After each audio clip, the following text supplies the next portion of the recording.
Bonjour à tous, on commence cette revue de presse en Espagne avec la liste du nouveau sélectionneur Luis Enrique. Le journal AS explique que Diego Costa est absent pour raison familiale et qu'il sera remplacé par Iago Aspas. Mais ce qu'a choisi de mettre en avant le quotidien espagnol, c'est la présence de Kepa Arrizabalaga dans la sélection nationale. Lui qui n'a connu pour l'instant qu'une seule cape avec la Roja est pourtant le gardien le plus cher de l'histoire, 80 millions d'euros payés par Chelsea.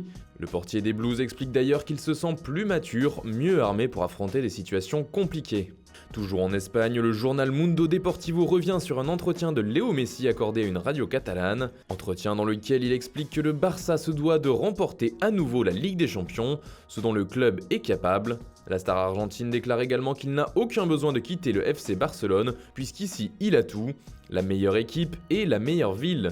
Le journal Sport lui aussi fait sa une sur cette interview dans laquelle Messi se confie, mais le quotidien catalan revient aussi sur les 3 noms des finalistes pour la récompense FIFA The Best, une sélection qui fait beaucoup parler puisqu'il s'agit de Cristiano Ronaldo, Luka Modric et Mohamed Salah. Incroyable, The Best oublie Léo, titre Sport, mais dans le reste de l'Europe aussi ce choix fait beaucoup parler, comme en Angleterre avec le Times qui titre sobrement « La FIFA laisse Messi en dehors de ses récompenses ».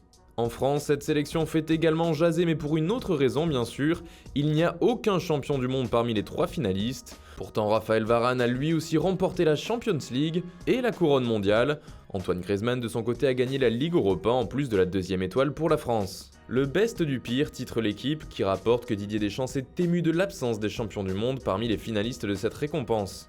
Les Français écartés du prix FIFA, réagit le journal Le Parisien. En Italie, c'est un autre podium qui fait parler de lui. Il s'agit des 3 joueurs les mieux payés évoluant en Serie A.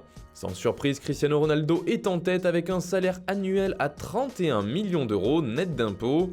Et c'est un véritable fossé qui le sépare du second en la personne de Gonzalo Higuaín fraîchement arrivé à l'AC Milan. Ce dernier émarge à 9,5 millions d'euros par an et c'est Paulo Dybala qui complète ce podium avec un salaire annuel d'environ 7 millions d'euros. Toujours plus riche, résume la Gazzetta dello Sport qui révèle qu'il s'agit d'un record pour le championnat italien. Au total, le salaire brut de tous les joueurs représente 1 milliard d'euros et 129 millions.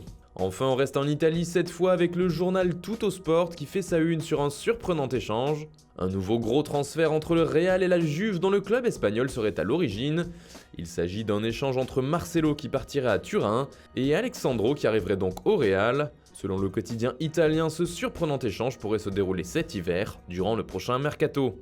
Voilà, c'est tout pour ce matin. Bonne journée à tous, on se retrouve très vite pour une nouvelle vidéo sur Foot Mercato.